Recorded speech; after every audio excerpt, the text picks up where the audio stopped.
دیگر سوالی که کردن گفتن نماز قضایی را جماعت خواندن درست است؟ بله برادر عزیز، اگر شما مبادا که نماز پیشینه، نماز عصر یا دو نمازتان قضا شد، اگر چند نفره باشین که یک جای قضا کرده باشین، یک جای همین قضایی را اگر شما با جماعت خوانین انشاءالله درست میشود.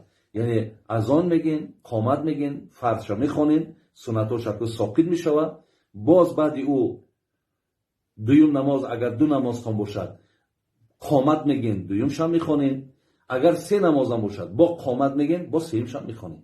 یعنی با جماعت هم خواندن نماز قضایی درست است، زیرا که نماز قضا را در مذهب خودمان ابو حنیفه برادر عزیز قضا داشتنش واجبه.